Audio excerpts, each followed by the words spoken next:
안녕하세요. 속풀이 짬뽕 알뜰 세트입니다. 2014년 훈련소에 엄마가 들어온 적이 있었다는 글이 올라옵니다. 갓 입대해서 충효관 가서 지역별로 구대 나누고 있는데 갑자기 입구가 소란스러워지더니 엄마가 조교 밀치고 들어와서 홍삼팩 깜빡했다고 주머니에 빨리 넣으라고 350명 앞에서 그랬다는데요. 그렇게 16분 만에 전군 역사상 관심병사 최단 기록을 세웠다고 합니다. 이번엔 이렇게 레전드가 된 관심병사 군생활 썰들을 두 번째로 모아봤습니다. 그럼 한번 볼까요? 첫 번째는 여동생이 군생활 도와준 썰입니다. 2021년 에펜코리아에는 나보다 더 찌질하게 군생활한 팬붕이 있냐 하는 글이 올라옵니다. 본인이 또래보다 군대를 조금 늦게 갔었는데 자대 배치 첫날 신병들 모아서 장기자랑 시키고 호구조사할 때 본인보다 어린 동기가 솔직하게 못쏠이라고 이야기하니까 온 생활관 선임들이 깔깔거리면서 비웃고 불쌍하다면서 계속 놀렸다고 하는데요. 글쓴이에게도 여친 있냐 하고 물어봤을 때 아무 생각 없이 있다고 거짓말을 했다고 합니다. 분대장이 진짜시냐고 신병형님 오자마자 거짓말 하시는 거 아니냐며 웃으며 이야기했다고 하는데요. 글쓴이는 개정색하며 있다고 했다고 합니다. 몇 살이냐? 2살 어리다. 뭐하냐? 대학생이다. 해봤냐? 해봤다 하니까 오 하면서 다들 비웃고 온갖 질문에 막 생각나는 대로 내뱉은 다음 혹시 여친 사진 보여줄 수 있냐 하길래 까먹고 여친 사진 안 가져왔다고 다음에 보여드린다고 했다고 합니다. 그러자 순식간에 생활관 분위기는 싸해지고 그때부터 글쓴이는 허언증 환자네 패급이네 하는 눈치가 느껴졌다고 합니다. 한 번은 제일 무서운 분대 선임 중 하나가 본인 보고 여친이랑 통화 안 하냐 하고 생활관 폰 주면서 한번 연락해보라고 여친 목소리도 들어보고 싶다고 하길래 어쩔 줄 모르고 머리 하얗게 된 상태로 계속 얼타다가 한참 뒤에야 여친 요즘 바빠서 그렇다고 둘러대고 그날부터는 개인정비 시간마다 다짜고짜 전화부스에 가서 억지로 부모님이랑 친구들한테 전화 돌리다가 나중에는 더 이상 연락할 친구가 없어서 그냥 20분씩 전화부스에서 질질 짜다 나오기도 했다고 합니다. 그렇게 꾸역꾸역 버텨서 첫 신병 휴가를 나갈 때가 되었는데 선임들도 확인 사살을 하고 싶었는지 휴가 전날까지 꼭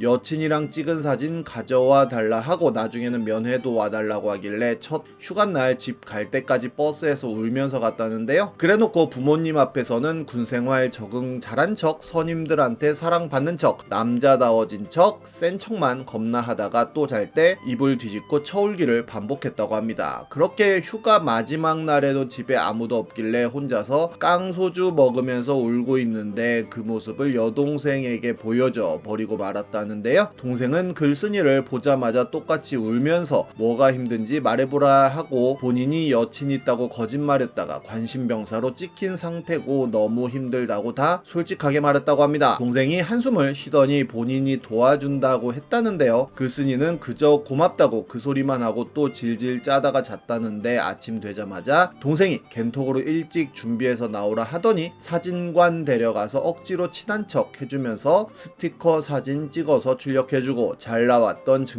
증명사진들이랑 셀카 사진들도 혹시 필요하면 쓰라면서 따로 줬다고 합니다. 전화도 언제든 하면 받아줄 테니까 상관없다 말해주고 면회도 자주는 아니어도 한두 번 가줄 테니까 힘들어하지 말라고 해줬다고 합니다. 그렇게 복귀를 했는데 그 뒤로 군생활이 많이 편해졌다고 하는데요. 처음에 사진 보여줬을 때는 진짜 여친 맞냐고 친구나 동생 아니냐 잘 안 믿는 것 같았는데 대놓고 생활관 폰으로 통화하는 거 꾸준히 보여주고 집요하게 여친 목소리 들려달라며 매달리던 선임들이랑도 잠깐 통화하게 해주니까 자연스럽게 동생이 우리 오빠 잘 부탁드린다고 말을 이쁘게도 잘해줘서 어느 순간부터는 선임들도 글쓴이 여친 관련해서는 언급하는 횟수가 줄어들고 그냥 자연스럽게 잠깐의 해프닝 정도로 끝나버리게 되었다고 하네요. 그리고 학교 다닐 때는 서로 이야기도 잘 안 했었는데 동생이 정말 착한 애라는 걸 저때 깨달았다고도 합니다. 다음은 라과디아 썰입니다. 글쓴이는 306 보충대로 입대를 했다고 하는데요. 이미 17살 때 교도소 소년원을 2차례나 다녀온 터라서 별로 군대가 무섭지 않았다고 합니다. 그리고 경기도 양주의 기갑부대 배치를 받게 되었다는데요. 교도소 소년원보다 얼마나 빡시겠냐고 생각했지만 그건 본인의 착각이었다고 합니다. 너무나도 힘든 군생활을 하던 중 꿀같은 회보가 들어왔고 상병장들이 우리 라과디아 간다 하며 춤을 추며 춤추며 좋아했다고 하는데요. 알고 보니 라과디아는 미군이 거주하던 부대인데 현재 의정부에 있고 미군이 모두 철수해서 미군 부대를 지킬 병력이 소대 단위로 움직여 부대 재산을 보호하는 목적으로 파견을 나가는 곳이었다고 합니다. 그렇게 부대 전입 온 지 3주 만에 부대를 떠나 약 2달간 라과디아를 지키러 떠났다고 하는데요. 여기서 본인은 영원히 관심병사로 지낼 수밖에 없는 일이 생기고 말았다고 합니다. 라과디아에 도착해서도 1병, 2병은 개미처럼 일만 했다고 하는데 병장, 상병들만 거의 쉬다시피 일을 하고 위병소 근무도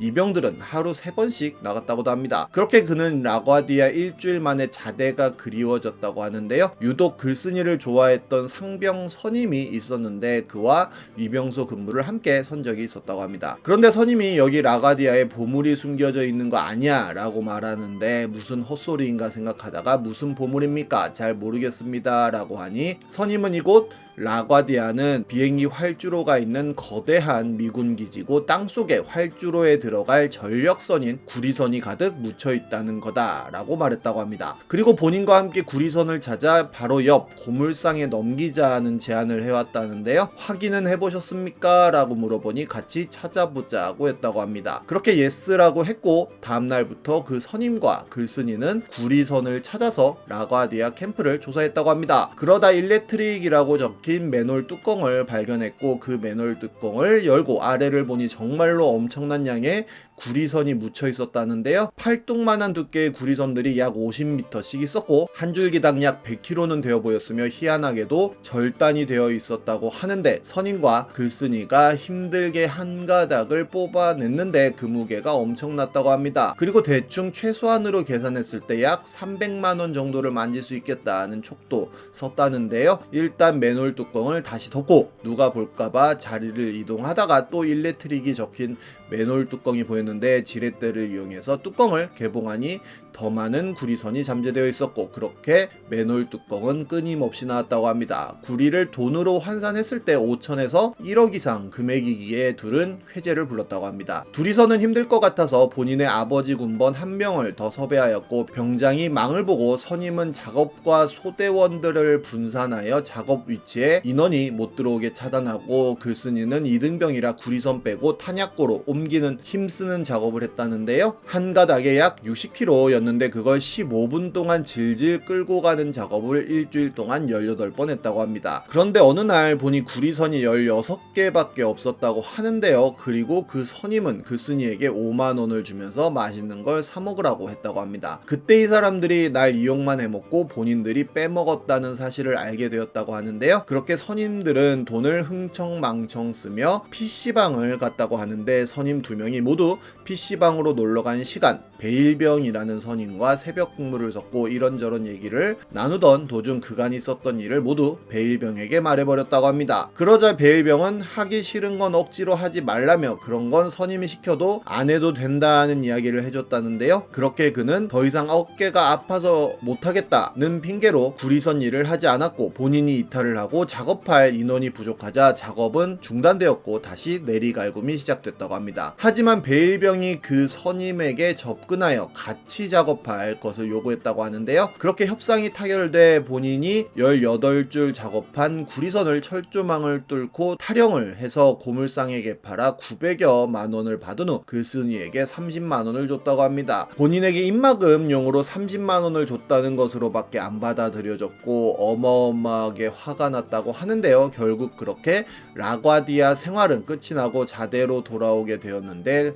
글쓴이는 오자마자 주임 원사를 찾아가서는 그간 있었던 일들을 다 이야기했다고 합니다. 그러자 주임 원사는 본인 선에서 끝날 일이 아니라며 대대장실로 함께 손을 잡고 갔고 대대장님에게도 똑같이 이야기를 했다고 합니다. 그렇게 대대장은 어느 날 새벽에 기습 조사를 했고 한 명 한 명 면담을 하면서 놀라운 사실이 밝혀졌다는데요. 선임과 베일병 패거리들만 구리선 작업을 한 줄 알았는데 소대의 거의 모든 상병장들이 구리선 작업에 연루되었고 작게는 20만원부터 많게는 1000만원, 2천만원까지 번 사람이 있었다고 합니다. 더 놀라운 건 소대장까지도 사건에 연루가 되어 있었다는 점인데요. 그런데 대대장이 전부 군법에 회부돼서 교도소 갈래 아니면 전부 입 닫고 무덤까지 가져갈래 라고 했고 다들 무덤까지 가져가겠다는 약속을 했고 대대장은 지금까지 구리선 팔고 쓴 돈은 어쩔 수 없다고 남아있는 돈만 다 내놓으라고 했다고 합니다. 결국 대대장도 본인 자리가 두려워 모든 걸 숨기려고 했던 건데요. 이후로 선임들은 글쓴이가 다 꼬질렀다며 내리갈굼을 시작했고 참다 폭발한 글쓴이는 선임 멱살을 잡고 내무실 문을 발로 차고 들어가서는 더 이상 군생활 안 하겠다며 소대장실을 찾아갔고 군생활 더 이상 못하겠으니 오늘 당장 교도소로 보내달라고 했다고 합니다. 놀란 소대장이 제발 그러지 말라며 바짓가랑이를 붙잡고 애원을 했다고 하는데요. 결국 중대장과 면담을 하여 다른 부대로 전출을 시켜달라고 했는데 다른 중대로만 보내줬고 결국 대대장을 다시 만나 교도소로 보내달라고 어차피 징역 살아봤으니 또 못 살 것도 없다고 강력히 주장했더니 대대장은 다른 부대로 가는 것만 빼고 대대 내에서 원하는 걸 할 수 있도록 힘써준다고 했다고 합니다. 그렇게 그는 보급 창구에서 혼자 근무하는 보직을 맡았고 대대장은 매달 달달이 휴가증도 챙겨준다고 했다는데요. 그리고 100일 휴가를 나간 글쓴이는 복귀를 안 했고 결국 대대장 전화를 받았는데 나는 그냥 밖에 있다가 잡혀서 군 교도소로 가겠습니다. 대대장님 하고 전화를 끊었다고 합니다. 하지만 대대장은 집요하게 엄마까지 끌어들여가며 복귀만 해달라고 애원을 했고 결국 복귀를 했는데 이후로도 거의 장군의 아들 대우를 받으며 전역을 했다고 하네요. 그리고 해당 사건은 이렇게 뉴스에 나오게 됩니다. 지금까지 속풀이 짬뽕 알뜰 세트였습니다.